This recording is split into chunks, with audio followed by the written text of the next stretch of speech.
A paz do Senhor Jesus, graças a Deus, estamos aqui para mais uma pré-aula, lição de número 7 para 16 de agosto de 2020. Título da nossa lição: o povo de Deus deve separar-se do mal. Textuário, segunda carta de Paulo aos Coríntios, capítulo 6 e o versículo 17. Diz assim: pelo que saí do meio deles e apartai-vos, diz o Senhor, e não toqueis nada imundo, e eu vos receberei.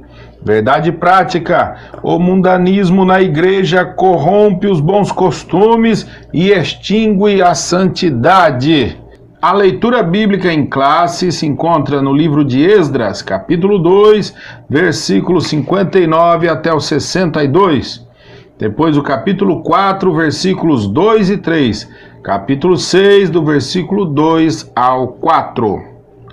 Objetivo geral da lição de hoje: compreender que o relacionamento harmonioso com Deus exige a separação do pecado e do mundanismo. Ponto central da lição: a comunhão plena com Deus exige santidade. Para ter comunhão com o nosso Deus, uma comunhão por completo, na sua plenitude, não é possível sem haver santidade na vida do crente. Queridos, antes de prosseguir, quero lhe pedir, se não é inscrito, se inscreva no nosso canal, nos ajude aí para que o canal possa crescer. Nós precisamos alcançar aí vários inscritos, tá bom? Para que o YouTube possa também estar mostrando as nossas pré-aulas, nossos vídeos para outras pessoas que ainda não conhecem, né? Com isso vai fortalecer, vai crescendo o canal, e para isso eu preciso da sua ajuda. Você que já é inscrito, nosso muito obrigado, que Deus abençoe grandemente a sua vida. Deixe aí um comentário também, isso também muito nos ajuda, tá bem, querido? Compartilhe esses vídeos, compartilhe essa pré-aula com algum amigo, algum irmão, alguém da sua família, nos grupos, nas suas redes sociais, Facebook, Instagram, e aonde você puder compartilhar, estará nos ajudando, tá bem? Deus abençoe. Quero ler aqui para os amados em Interagindo com o Professor. Os filhos de Judá tiveram que tomar sérias decisões para não serem absorvidos pela cultura dos povos que ocupavam suas redondezas. O grande perigo também para as nossas vidas: não permitir que a cultura ao nosso redor venha corromper os costumes sagrados que aprendemos na palavra de Deus. Como povo de Deus, devemos manter a nossa identidade como servos de Deus e preservar o nosso nome no livro da vida. Preservar.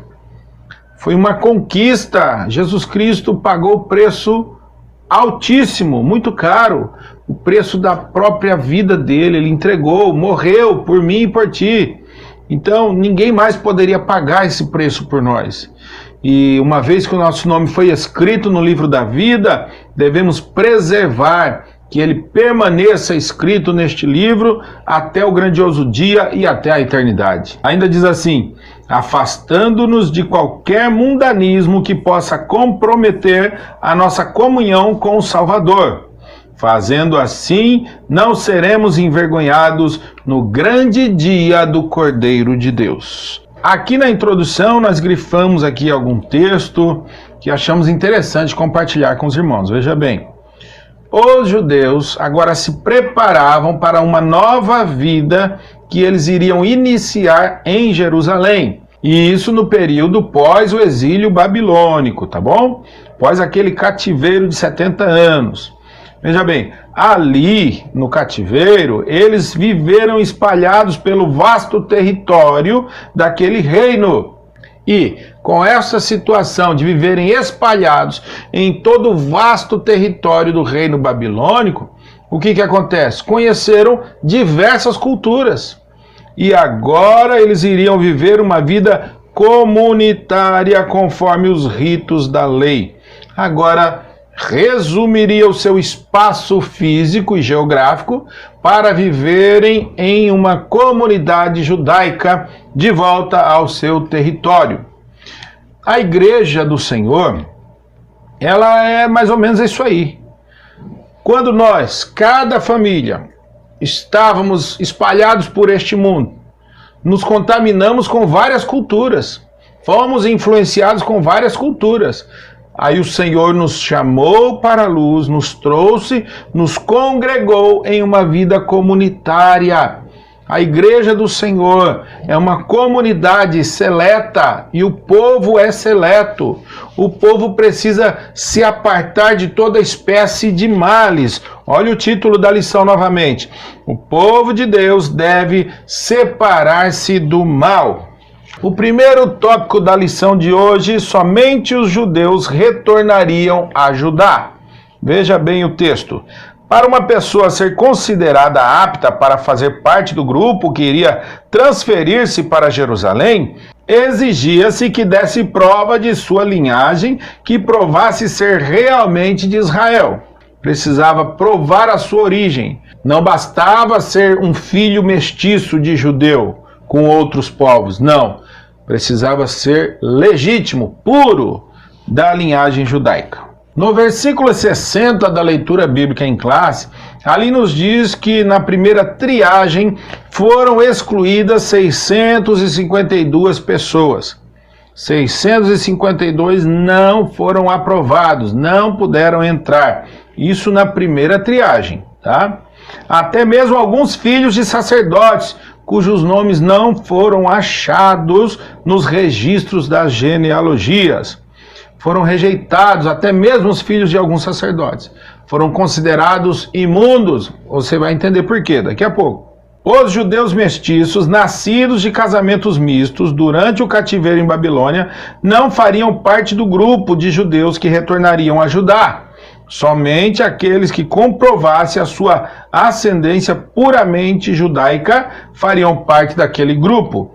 Deus não aceita a mistura do seu povo com o povo do mundo.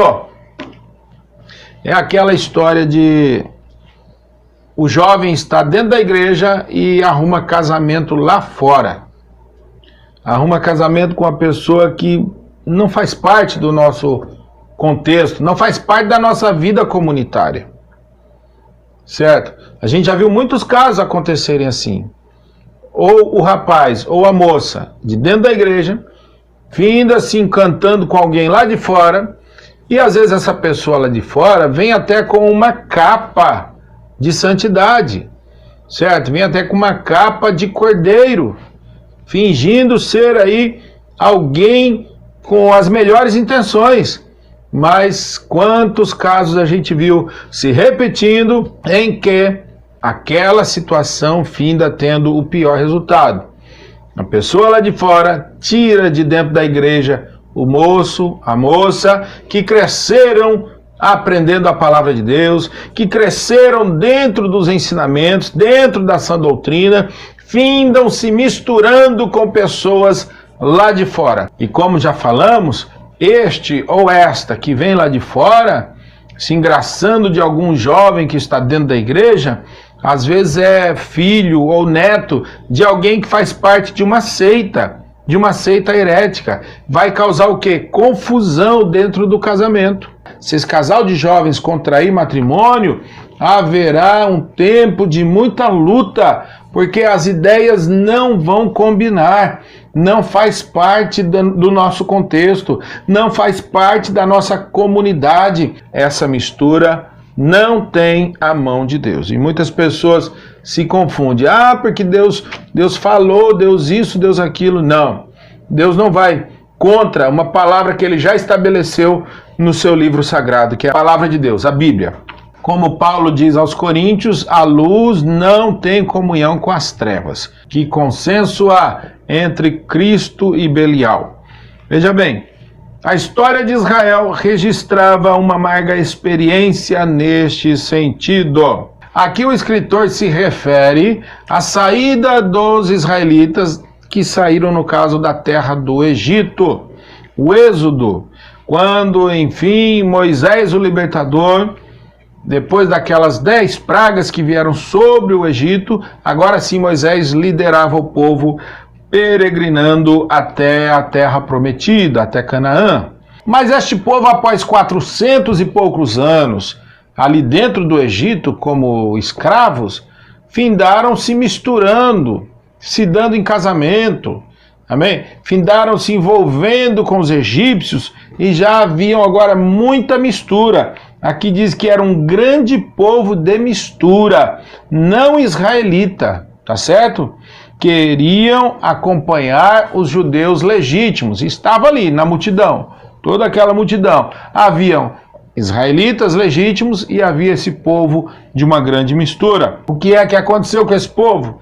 Era exatamente aqueles que eram os principais a murmurarem contra Moisés, trazendo todo aquele transtorno, trazendo toda aquela problemática na peregrinação no deserto naqueles 40 anos. A Bíblia diz: estreita é a porta e apertado o caminho que leva à vida eterna. Mateus 7,14. Não é lucro, e sim grave prejuízo alguém querer facilitar a entrada de mistura de gente, dando maior ênfase à quantidade do que à qualidade. As igrejas atualmente estão inchando. Isso não é crescimento. Isso é problema. Porque recebe pessoas de qualquer maneira, sem pureza na alma, a pessoa estilo Denorex, parece, mas não é, e o problema fica dentro da igreja, atrapalha a presença de Deus se manifestar. Nicodemos vai ter com Jesus de noite, perguntando o que precisa para herdar o reino dos céus. Jesus diz: Nicodemos, necessário é nascer de novo. Nicodemos era doutor da lei, Nicodemos entendia tudo sobre a lei de Moisés. Era um dos principais dos sacerdotes. Mas faltava para ele o novo nascimento.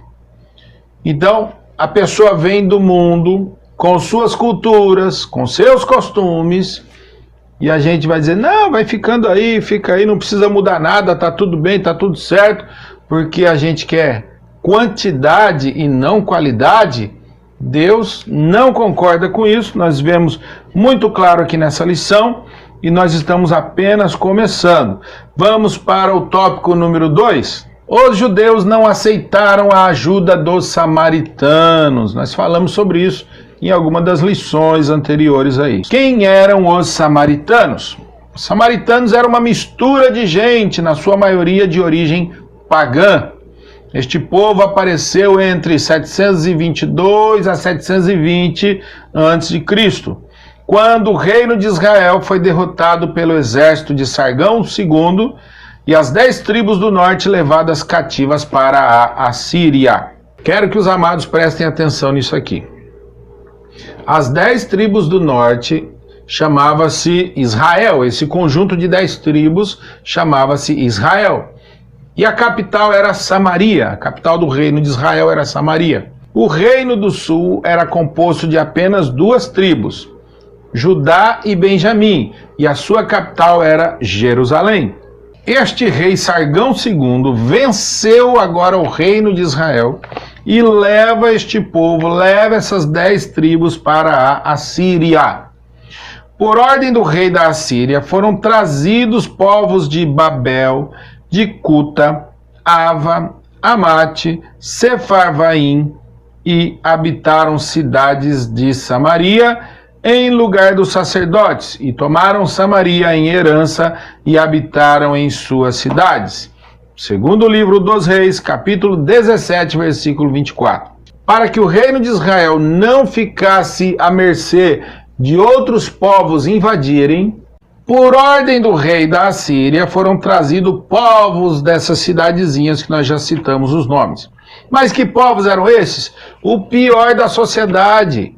Sabe, a escória, aqueles malfeitores, aqueles que davam trabalho lá na Assíria, leva lá para o reino de Israel, leva lá para Samaria, para as cidades em volta de Samaria, para ocupar aquela terra lá, certo? E esses povos eram submissos ao rei da Assíria, ou seja, eles estavam ali tapando a brecha para que inimigos não invadissem aquelas terras e ocupassem definitivamente. Mas com isso, o que aconteceu? Como esses povos era uma seleção do mal, uma seleção do pior que havia na Assíria, vamos dizer assim, confere depois no segundo livro dos Reis, capítulo 17. O que aconteceu? Esses povos foram ali vivendo durante muitos anos, habitaram Samaria, mas cada um trouxe costumes de paganismo. E formou-se o povo chamado samaritanos.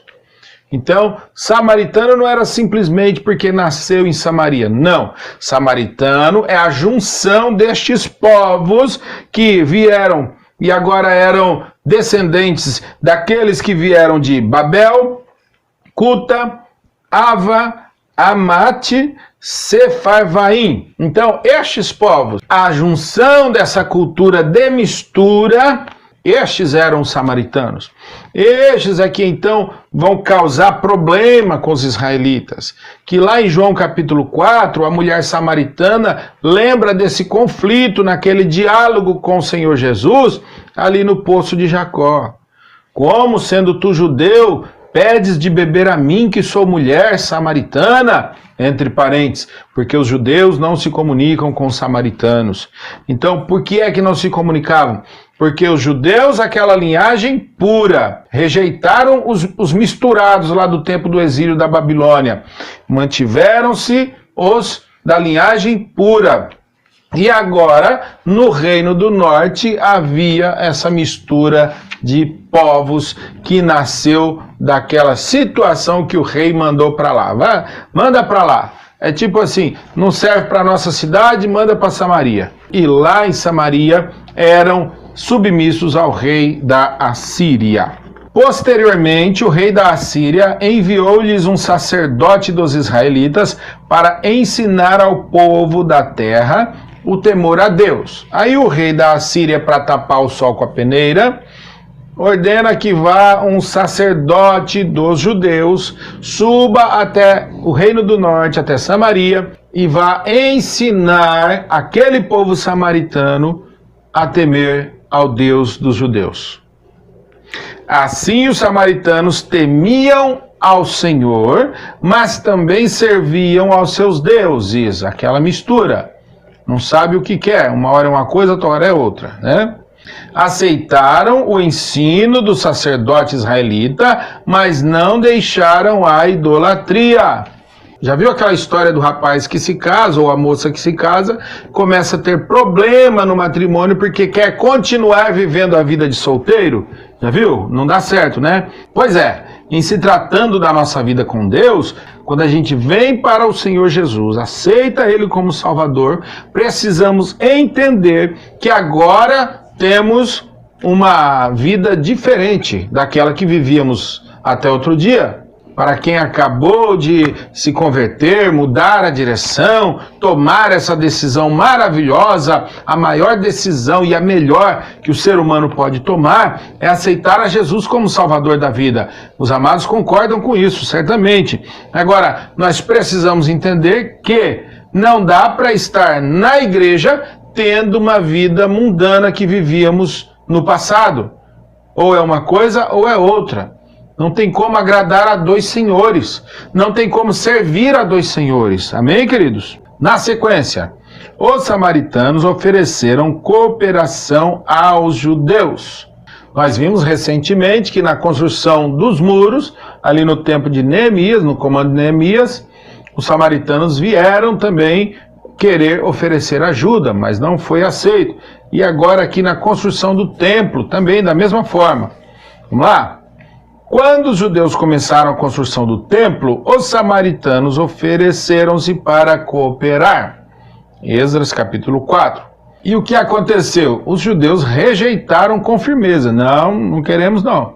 Aqui o trabalho é para nós mesmos, nós sós. Veja bem aqui na leitura bíblica em classe. Porém, Zorobabel e Jesua e os outros chefes dos pais de Israel lhes disseram: não convém que vós e nós edifiquemos casa ao nosso Deus, mas nós sós a edificaremos ao Senhor, Deus de Israel, como nos ordenou o rei Ciro, rei da Pérsia. Isso está em Esdras, capítulo 4, versículo de número 3. Confira aí na leitura bíblica em classe. Esta atitude é bíblica, pois a Bíblia manda que nós devemos nos afastar daqueles que não têm a sã doutrina. Essa mistura não dá certo, gente, já falamos aqui desde o início. Então a Bíblia manda nos afastar. Vamos ler aqui um versículo aqui. Aliás, 2 versículos. Diz assim: se alguém vem ter convosco e não traz esta doutrina, não o recebais em casa, nem tampouco o saudeis, porque quem o saúda tem parte nas suas más obras. Meu Deus, terrível, hein? Onde está isso? Segunda epístola do apóstolo São João, capítulo único, versículos 10 e 11. Está dizendo aqui, irmãos, que nós não devemos receber em casa a pessoa que não é da mesma doutrina, não concorda com a doutrina. Não estamos falando de diferença denominacional. Nós estamos falando de pessoas que professam uma fé cheia de heresias, uma fé totalmente contrária à nossa fé. Versículo 11, porque quem o saúda tem parte nas suas más obras. Então, andarão 2 no caminho se um não estiver de acordo? Impossível, a Bíblia já nos alerta sobre isso. Então não é para ter esta comunhão, é bíblico isso, é bíblico, tá certo? Próximo. Igualmente devemos nos afastar daqueles que têm uma vida irregular. Segundo as Tessalonicenses, capítulo 3, vamos lá? Versículos 6 e 14. Mandamo-vos, porém, irmãos, em nome de nosso Senhor Jesus Cristo, que vos aparteis de todo irmão que andar desordenadamente e não segundo a tradição que de nós recebeu. Versículo 14. Mas, se alguém não obedecer a nossa palavra por esta carta, notai o tal e não vos mistureis com ele, para que se envergonhe. Meu Deus, a pessoa tem que ser notada e ninguém deve se misturar com ela para que ele sinta vergonha. Porque através dessa vergonha que ele vai sentir, não é que Deus quer humilhar o camarada não, mas através dessa vergonha que ele vai sentir, vai ser um tratamento de Deus dentro dele. Para quem sabe essa alma ainda se converta, mude a sua maneira de viver, mude a sua maneira de ser e venha para os braços do Pai, mude a sua direção, né? Então, enquanto a vida há esperança, mas nós precisamos notar tal pessoa, ninguém se mistura com essa pessoa e ela vai se sentir envergonhada, vai procurar. Se ainda houver um propósito de Deus nessa vida, ela vai procurar orientação e procurar mudar o seu viver e o seu comportamento. Ainda diz assim, como também daqueles que causam divisões. Vamos ler mais uma passagem aqui. Judas, versículos 12, 18 e 19. A palavra do Senhor diz assim, Judas, versículo 12. Estes são manchas em vossas festas de fraternidade, banqueteando-se convosco e apacentando-se a si mesmos, sem temor. São nuvens sem água, levadas pelos ventos de uma para outra parte, são como árvores murchas, infrutíferas, 2 vezes mortas, desarraigadas. 2 vezes mortas. Não é brincadeira não, né? Versículo 18. Os quais vos diziam que no último tempo haveria escarnecedores que andariam segundo as suas ímpias concupiscências, seus ímpios desejos internos e morais. 19. Estes são os que causam divisões sensuais que não têm o Espírito. Então a pessoa já está apodrecida por dentro, seu interior já está corrompido. Ele não quer ser o único causador de uma rebelião. Ele começa a querer seduzir outras pessoas para que o acompanhem na sua rebelião. Esse tipo de situação, infelizmente, ainda acontece nos nossos dias.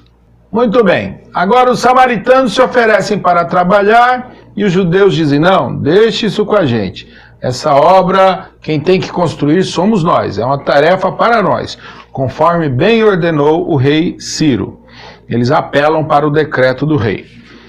E aqui no subtópico 3 diz assim: os samaritanos agora procuram outra estratégia, aparentar-se com os judeus, casarem-se com as filhas dos judeus e também dar as suas filhas, as filhas samaritanas, para casamento com os judeus. Segundo está em Esdras, capítulo 9, versículos 1 e 2, alguns dos judeus caíram nessa armadilha. Mas nós vamos tratar melhor esse assunto na lição de número 12, já no final desse trimestre, daqui uns dias. Depois a gente volta nesse assunto. Subtópico número 4 diz assim, ó: os samaritanos tornaram-se inimigos dos judeus. E qual foi o motivo principal dessa inimizade, desse ódio dos samaritanos contra os judeus? A inveja, nada mais do que a inveja. Quantas vezes alguém se levanta contra a sua vida porque você está desenvolvendo um trabalho na obra de Deus, porque você desenvolve um certo departamento, alguma tarefa dentro da obra de Deus, e alguém se levanta com inveja por ver que o trabalho X está prosperando em suas mãos. A inveja é terrível. Aqui nós vamos ver que a inveja, isso sempre aconteceu. Os fariseus tinham inveja de Jesus Cristo. Também os sacerdotes tinham inveja da igreja do Senhor Jesus. Vamos ver o que o comentarista tem a nos dizer aqui nesse subtópico número 4. Preste atenção. Antes de os judeus terem chegado a Jerusalém, os samaritanos tinham uma certa liderança na região. E a sua liderança era para eles um momento de glória. Mas agora, com o regresso dos judeus que estavam no cativeiro por 70 anos, os samaritanos agora ficaram atordoados, preocupados. Agora vamos perder nossa liderança, nós temos que dar um jeito de nos entrosar com eles, de nos misturar com eles. Nós até servimos ao mesmo Deus. Sabe quando a pessoa chega dentro da igreja e até simula línguas estranhas, simula um certo poder, dizendo ter um certo poder, uma certa autoridade, e quando vai ver os frutos dessa árvore, são frutos podres, terríveis. E isso também aconteceu ali com eles, tá bom? Infelizmente, esse espírito dos samaritanos ainda ronda pelos nossos dias, tá? E nós precisamos tomar muito cuidado para não nos misturar, para não corromper a essência daquilo que Deus colocou dentro do nosso coração. Seguindo a leitura. Quando os judeus chegaram e começaram a sacrificar ao único e verdadeiro Deus e também adorá-lo, então a atenção dos habitantes da região passou para os judeus. Os samaritanos, claro que não gostaram disso, né? A verdadeira adoração a Deus, ela chama a atenção. O verdadeiro louvor, a vida de santidade, uma vida casta diante de Deus, chama a atenção das pessoas que estão ao redor. E isso despertou inveja nos samaritanos. Olha o que está dizendo aqui, ó. Os samaritanos perderam a sua posição privilegiada e encheram-se de inveja. Como nós já falamos aqui, né? Letra B. Os samaritanos imaginaram que se conseguissem associar-se aos judeus, gozariam do mesmo prestígio que estes. Quando os judeus não aceitaram nada da parte dos samaritanos, o ódio velado transformou-se em inimizade declarada. E essa inimizade foi quebrada pelo Senhor Jesus. O Senhor Jesus foi quem aproximou novamente os povos judeus e samaritanos. Lembra do episódio que já falamos aqui, inclusive, da mulher samaritana. O Senhor Jesus pede que esta mulher lhe dê água para beber. Conversa com a samaritana e ainda lhe pedindo água. Já quebra ali, já rompe esta inimizade que já era cultural de séculos. No capítulo 9 do Evangelho que escreveu Lucas, versículo 51, diz que o Senhor Jesus pede pouso em uma aldeia de samaritanos. O que é isso? Ele pede dormida. Ele quer pousar ali junto com seus discípulos e envia discípulos, entrem naquela aldeia dos samaritanos e veja se tem como nós dormirmos aí, veja se tem pouso para nós aí. E os discípulos foram expulsos da aldeia, não aceitaram, os samaritanos não aceitaram. Jesus ali querendo romper essa briga cultural, né? Essa peleja aí. Outro episódio, Lucas 17, versículo 16. O Senhor Jesus curou 10 leprosos, lembra? Na cura dos 10 leprosos, um apenas volta para agradecer. E este um era samaritano. Muito bem.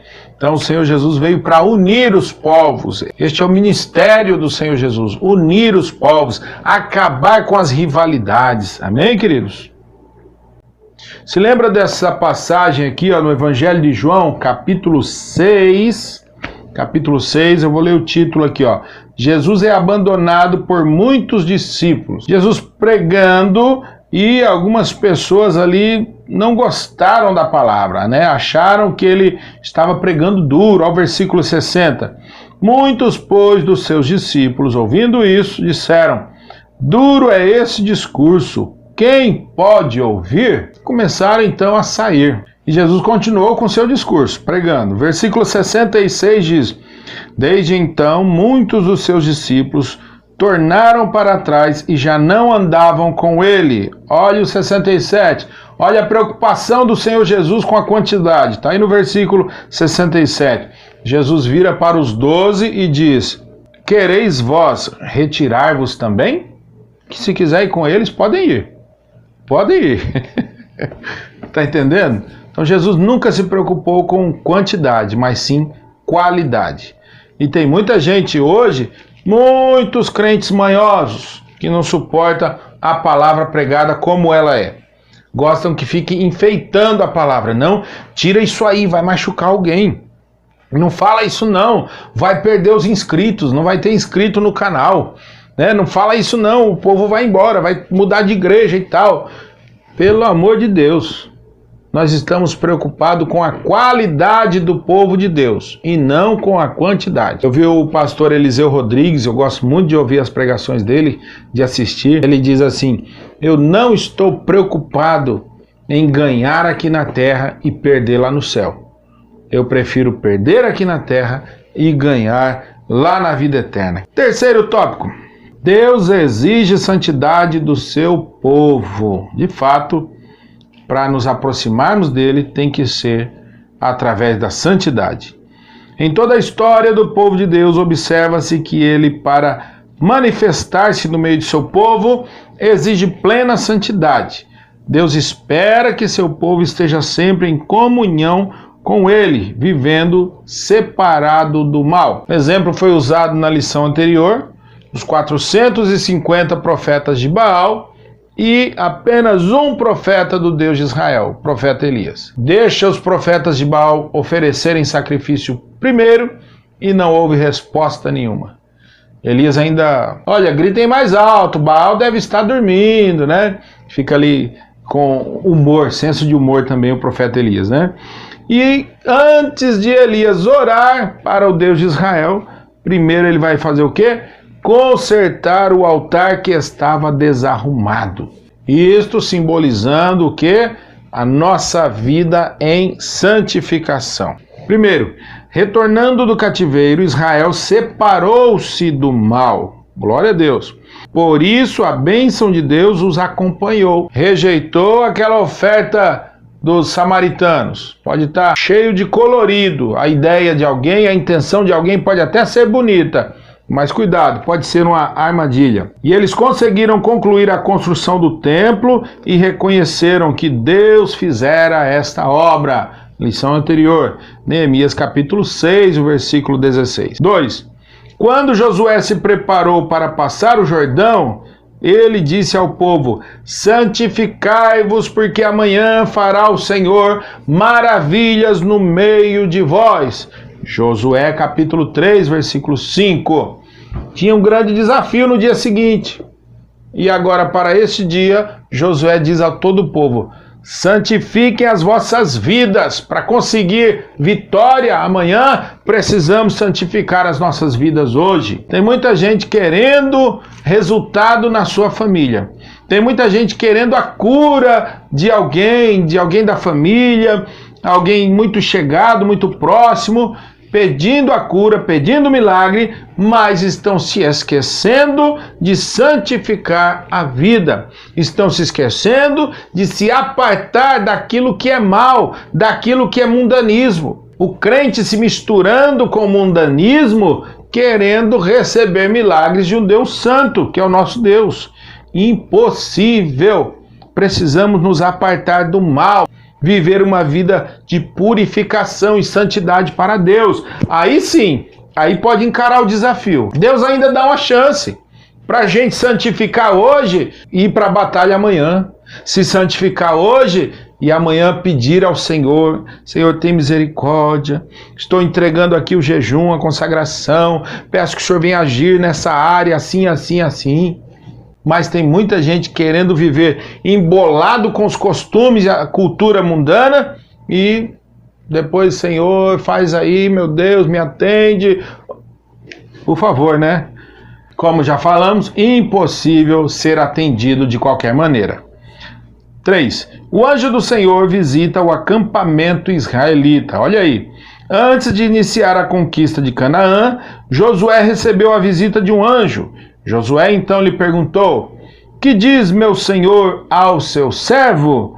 E a resposta que recebeu foi: descalça os sapatos de seus pés, porque o lugar em que estás é santo. Também agora, antes da conquista de Canaã, Josué recebe a visita do anjo e o anjo lhe diz essas palavras: tira a sandália de seus pés, tira o sapato de seus pés, porque você está pisando em um lugar santo. O bairro da cidade que eu moro não é santo. Do meu lado tem uma família assim, do outro lado tem uma família assim, ali na esquina tem isso e aquilo. Talvez alguém pode dizer: não, aqui não é terra santa, aqui não é um lugar sagrado. Se a presença de Deus está dentro da sua casa, a sua casa é terra santa. Amém? Se a presença de Deus está dentro da igreja que congregamos, o ambiente de culto é um lugar santo. Então a reverência a Deus precisa existir dentro do nosso coração para que nossas orações sejam respondidas. Glória a Deus. Número 4. Israel é derrotada pela pequena cidade de Ai. E eu anotei aqui, ó. Ninguém tem vitória havendo pecado em oculto, escondido. Quando Josué, com o rosto em terra, perguntou ao Senhor o porquê daquela derrota, o Senhor respondeu: santificai-vos para amanhã. A cidade de Ai era tão pequena que alguns dos israelitas disseram: Josué, nosso exército é muito gigante, não precisa levar todo esse povo não. Leva apenas 3.000 homens, é suficiente para derrotar aquela cidadezinha lá. Passaram a maior vergonha. Por quê? Porque havia um anátema entre eles, havia um maldito. Olha aí, anátema há no meio de vós, Israel. Diante dos vossos inimigos não podereis suster-vos, até que tireis o anátema do meio de vós. Então, lançaram sorte para saber em qual família estava o anátema, em qual família estava o maldito. A sorte caiu sobre a família de Acã. Acã tinha desobedecido ao Senhor, não podia pegar nada de despojo em Jericó, quando Jericó foi tomada. E ali em Jericó, Acã viu no meio dos despojos, veja bem aqui, capítulo 7, versículo 21, ó. Quando vi entre os despojos uma boa capa babilônica, 200 ciclos de prata e uma cunha de ouro do peso de 50 ciclos, cobicei-os e tomei-os, e eis que estão escondidos na terra, no meio da minha tenda, e a prata debaixo dela. Então, este era o anátema, era a maldição, a desobediência. Fazer algo escondido, porque o pastor não está vendo, porque o seu líder não está vendo, porque o seu pai, a sua mãe, o seu esposo, a sua esposa não está vendo. fazer escondido e guardar segredo, sabendo que aquilo desagrada a Deus, sabendo que aquilo é pecado, e pensar que vai passar batido, vai perder autoridade contra Satanás. Vai perder autoridade na hora de orar, na hora de pedir um milagre dentro da sua família, na hora de pedir uma cura, uma libertação, na hora de pedir o socorro de Deus para a sua casa. Não entre por esse caminho, meu querido. Quando Acã confessa o seu pecado, agora sim, o pecado, o anátema é retirado do meio deles. E Josué volta a orar ao Senhor. Veja o capítulo 8, versículo 1, já a sequência, depois de retirar a maldição. Então disse o Senhor a Josué: não temas e não te espantes. Toma contigo toda a gente de guerra, levanta-te e sobe à cidade de Ai. Olha que eu tenho dado na tua mão o rei de Ai e o seu povo, e a sua cidade e a sua terra. Agora sim, retirou o pecado, se converteu, se santificou, agora subiram para aquela cidade e saíram de lá vitoriosos para a glória do nome do nosso Deus. Deus vê tudo que está em oculto. Não adianta pensar que vai enganar a Deus. Pode estar enganando o seu pastor, enganando o seu líder, enganando os seus pais, mas a Deus ninguém engana, Deus tudo vê. Cuidado com essa mistura com as coisas lá de fora. Deus está vendo e a qualquer momento pode vir a cobrança. É melhor se santificar hoje para não ter que pagar um terrível preço amanhã. E ainda termina aqui dizendo assim, ó: o pecado descoberto foi desarraigado. Deus exige santificação de seu povo para poder operar no meio dele. Bendito seja o nome do nosso Deus. Aleluia. Último subtópico, número 4. Devemos manter uma vida de separação do mal. Os judeus mantiveram-se separados dos samaritanos. Se os judeus tivessem se misturado com os samaritanos, estes provavelmente ter-se-iam mostrado afáveis, pacíficos, agradáveis no início, mas teriam perturbado a união que havia entre os judeus. Então, a melhor coisa, não misturar, não aceitar essa mistura. A Bíblia mostra exemplos de servos de Deus que duvidaram se valia a pena manter a linha de separação do mal. O salmista Asaf escreveu o Salmo 73, um salmo que eu gosto bastante de ler. E ele diz: meus pés quase se desviaram, porque meus olhos contemplavam a prosperidade do ímpio. O ímpio prospera e o teu servo não, Senhor. Está errado isso. E Asaf se mostrava decepcionado com esse quadro que ele contemplava com seus olhos. Mas veja bem aqui, ó. Até que entrei, isso Asaf dizendo no versículo 17, até que entrei no santuário de Deus, então entendi o fim dos ímpios. Amém, queridos? O lugar certo da gente ter a visão correta é no santuário de Deus.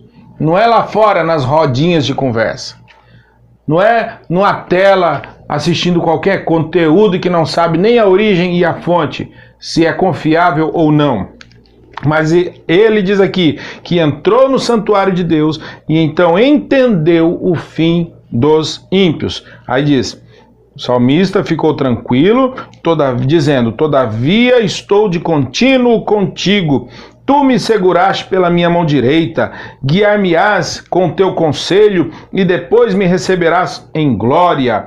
Asaf entendeu que valia a pena servir ao Senhor. Malaquias também, letra B, Malaquias respondeu aos que diziam ser inútil servir ao Senhor. Os contemporâneos de Malaquias interrogavam ele, sabendo que ele era profeta. Ei, Malaquias, é inútil servir a Deus, já tentei, não gostei, não deu certo, para mim vocês estão perdendo tempo.